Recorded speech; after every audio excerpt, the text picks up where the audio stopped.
Alright, so this looks a little different because I'm not using my phone for a change, even though this is going to be a direct upload.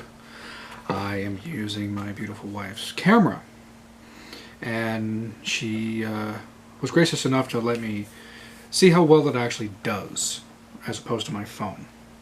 And if it looks better, sounds better, seems better, then maybe I'll start using that instead of my camera. It'll at least be a step in the right direction from me, just doing the simple one-take quick uploads. So, last time we talked about the city Huntsman, and before that we talked about the city Watch. And collectively that's basically the low-level law enforcement agents in any particular town or city that I'm going to be creating. And I finally get to show you guys at the end of it the explanation for the city Knights, the actual town that I created. And it's kind of grown beyond my control now. It went from a very small idea that I took off the net in it was like a formula almost of how to roll. Take dice, roll them. Where they land on the actual graph paper is where that particular object would be. So it added randomness, and it also added a new flavor to my map making. But it has exploded and gone way out of my control now. I kind of like it though, because it's forcing me to create new things. So, but for now, these are the city Knights. The city Watch were just very simple low-level fighter clerics. The city Huntsmen were more interestingly built, but they were ranger assassins. The city Knights are 10th level, and they're 5th level fighter, and 5th level something that came out of the Book of Vile Darkness. I did this because I wasn't going to make them human. I was going to make them something very specific to the world that I was creating for Carnival. And there's something special. So instead of making him human, or any other base race for that matter, I chose a planar being. Now, I didn't choose, any particular like demon or devil that, are outsiders. As soon as you kill them, they void back to their home plane. No, I chose bladelings. I had done a spiker character before and worked out really, really well. And that was for an actual NPC of mine that I was going to actually run. Bladelings are kind of like spikers. They're from the same plane. They have kind of the same shtick, but there's enough differences that I was comfortable in using them instead of any of the base races. Soul Eater, however, was oddly enough, it was a really difficult choice. I could have gone with any number of combinations. I was looking through the warrior, complete warrior, the complete champion. I checked the Book of Vile Darkness for the prestige classes. I looked in the Libris Mortis because I already pulled that for the City Watch, but I haven't been able to make a Soul Leader and actually get a chance to use it at all. And they are really, really nasty for prestige classes. And it had to be non-human. Monstrous humanoids were okay, but it had to be non-humanoid. So no base races were allowed anyway. So that's the way I built it. These guys, being as their 10th level, and I refer to them as City Knights, they're kind of like the final stage of authority within the City Watch as a whole. Before I get to, and I don't even know if I'm going to make these or not, before I get to like a commander or a commandant or an archviewer or whoever I'm going to end up making like the head of all collective watch. And these guys obviously can't be everywhere. They'll be in most places in my map, but there will be obviously some places that'll be wild, lawless, full of outlaws, on the fringes, and just no real need for law enforcement to be there. So the City Watchmen are going to be everywhere. With these guys, however, I did focus primarily on the fact that they already had natural weaponry. And Soul Leader was going to give them the capability of using their Soul Drain attack through their natural weaponry, so I didn't give them anything. They had natural claws. I gave them improved natural claw attack, so that bumped them up to a D8. That's already longsword damage.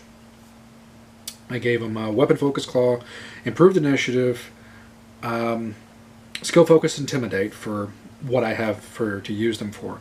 Intimidating Strike, which allows them to demoralize anybody who actually sees what they do.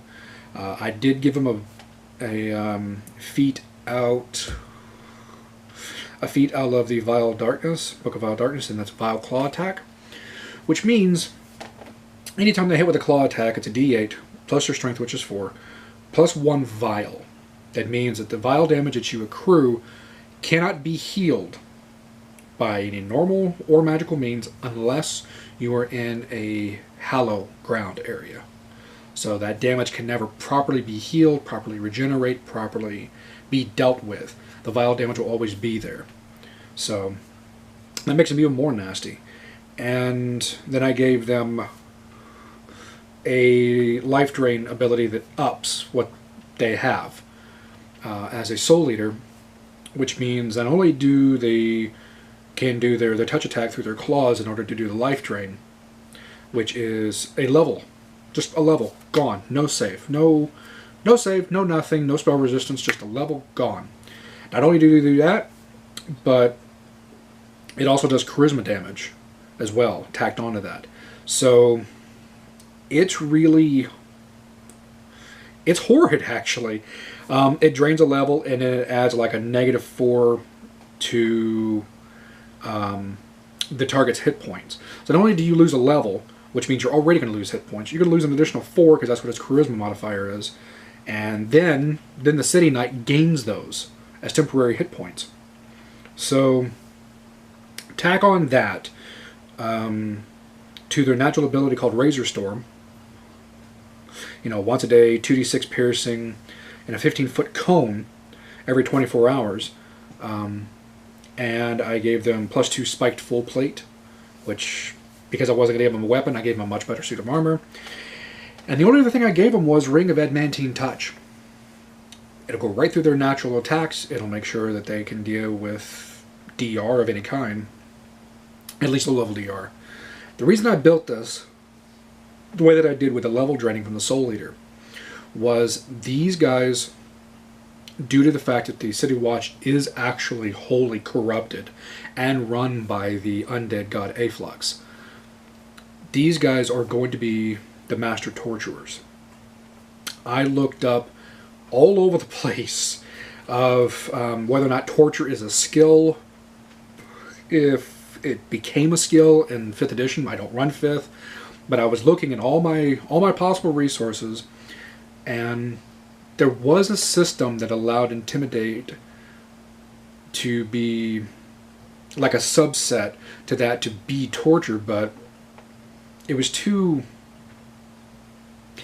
convoluted, and I didn't want to try to include a whole big batch of rules. So in the Book of Vile Darkness, there is specific rules for just using Intimidate for that purpose, and it gives me the charts that I need, the numbers that I need, what you can extract, when you can extract, and how often you can extract it. That's all I needed. So that's why their Intimidate check is like a 21 without rolling. So yeah, these guys, because Afflux is a evil undead god, specifically for torturing and learning secrets and all kinds of black arts like that, if you're brought to one of these guys, you're going to be losing levels, you're going to be, you know, tortured beyond existence, and they're going to find out what they need. So yeah, these guys are the last piece of the food chain, at least for now, for my City Watch little vlog subset. Now I get to brag about this map that I've created. Now I can show you. I don't know how well the camera's going to pick it up, but I did it on graph paper, and I randomly rolled each of these spots using a die, and each die correlated to something on a list, and the list gave me exactly what I was going to make these things. So once I had that, I connected the dots. It gave me this backwards crescent shape. I was totally okay with that because this is going to be one of the step-off points for the low-level campaign I'm going to run that includes one of the low-level modules in the back of the Libris Mortis about the New Car Estates. So that's what I was going to use the town of Briarglen for, but it's blown up. A town is a relatively small area. It's got, you know, 1,000 or so or whatever people, but it's not a huge city, it's not a metropolis. I inadvertently made it into something a lot bigger than it was. Let me show you. This, one of the locations is called the Artist Quarters. This is all hand-drawn. This is all out of my head, using the same method. But it grew out of control. And the legend of this I have in my notes, but each one of the normal squares on graph paper is 200 feet by 200 feet. That's a big area for a town. But it didn't get any better. As a matter of fact, it got more detailed. This was supposed to be basically a small, I guess you can call it stop-off, or like quasi-village, in between two different locations in the map. And this ended up being as big as a village, a normal village. And this was all hand done as well. And when I started it, I couldn't stop. I found that I liked the way things looked. I like how they flowed, how they all fit together. They just went really, really well together. The next one, I'm particularly proud of this one actually because of how clean it looks. This is another location that's actually going to be like a mega center, like a big crossroads in this particular location. And like five other places connect to this. That's why it's done like a wagon wheel. And this exploded too. I mean, you know, I never would have included the Dyson hatching, but I remembered seeing it off of, it's either called I Loved Dungeons and Dragons or something like it on Facebook, and they just kept doing like random posting for this stuff, and I remember coming across the Dyson hatching method, and that's what I started to use. It looks really well for making up the dead areas, and it makes a map look a lot cleaner. Again, the key to this is all in my notes, but this one too, every square is 200 feet. So these buildings and places are huge. And I did start another one. I obviously didn't finish. It's more of a skeleton right now.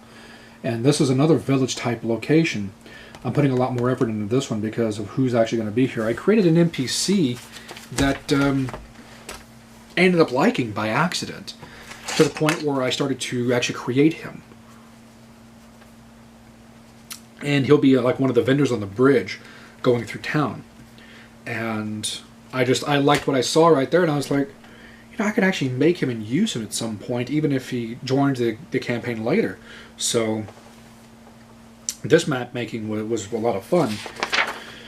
But then, because I got a game coming up this Sunday on the 2nd, I knew that my party, my guys are either going to do really well and end up going to the next chapter of things, the next phase of things after leveling, or they're going to do very badly. So I made a like two different contingency maps, I guess you can call them.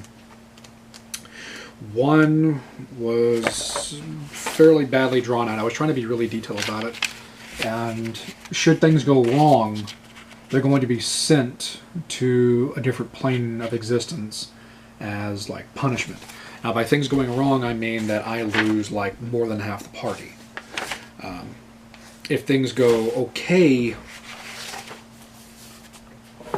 which means, you know, I have the majority of the party still alive, from that all the way up to they end up doing whatever DM, you know, has nightmares about, you know, squashing my baddie within the first round because they've just had it with all this has hattery. So even if they do that, they'll be going to a different place anyway, but it'll be for a different reason. And that place is mentioned briefly in the Manual of the Planes, which I have in hardcover, but I don't have the other planar book.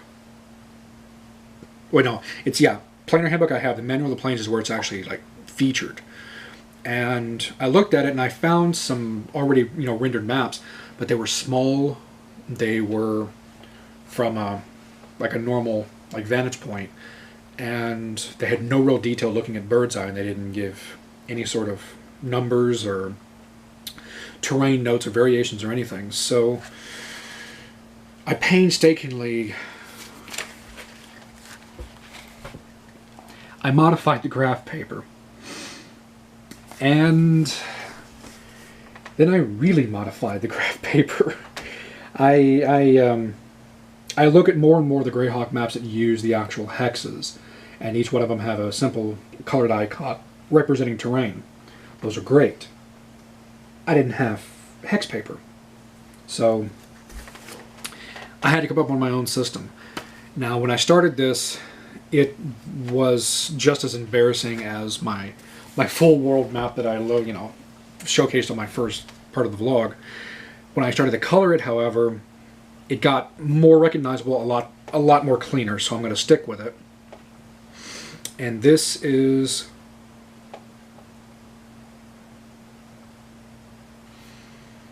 excuse me. This will be the drop-off point, if things go well, into the next chapter of things, in a different plane. It's on the same line as the same mission that we're going on, but it'll be in a different angle, for a different reason. So, this, all done by hand, will give me a much better, spectrum at least, of being able to showcase time on the ground, travel, terrain, difficulties, and encounters. So this gives me a much more cleaner, role-playing classic RPG map to work with. I'm gonna let this vlog go on way long, so that's where I'm gonna end it. The next stuff that I have to showcase, it's probably going to be my other NPCs that I made in the past. Now that I've got my City Watch stuff out of the way and my maps are introduced, I can go back to my old stuff that I've made over the past, I don't know how many years is it since I was, 16, 17? And I've made some memorable characters back then, so I'm going to stick for D&D for now, and whenever we come to a good change point, I'll switch to Star Wars, and we'll start with that nonsense at some point. So, till then, grab your dice, roll initiative.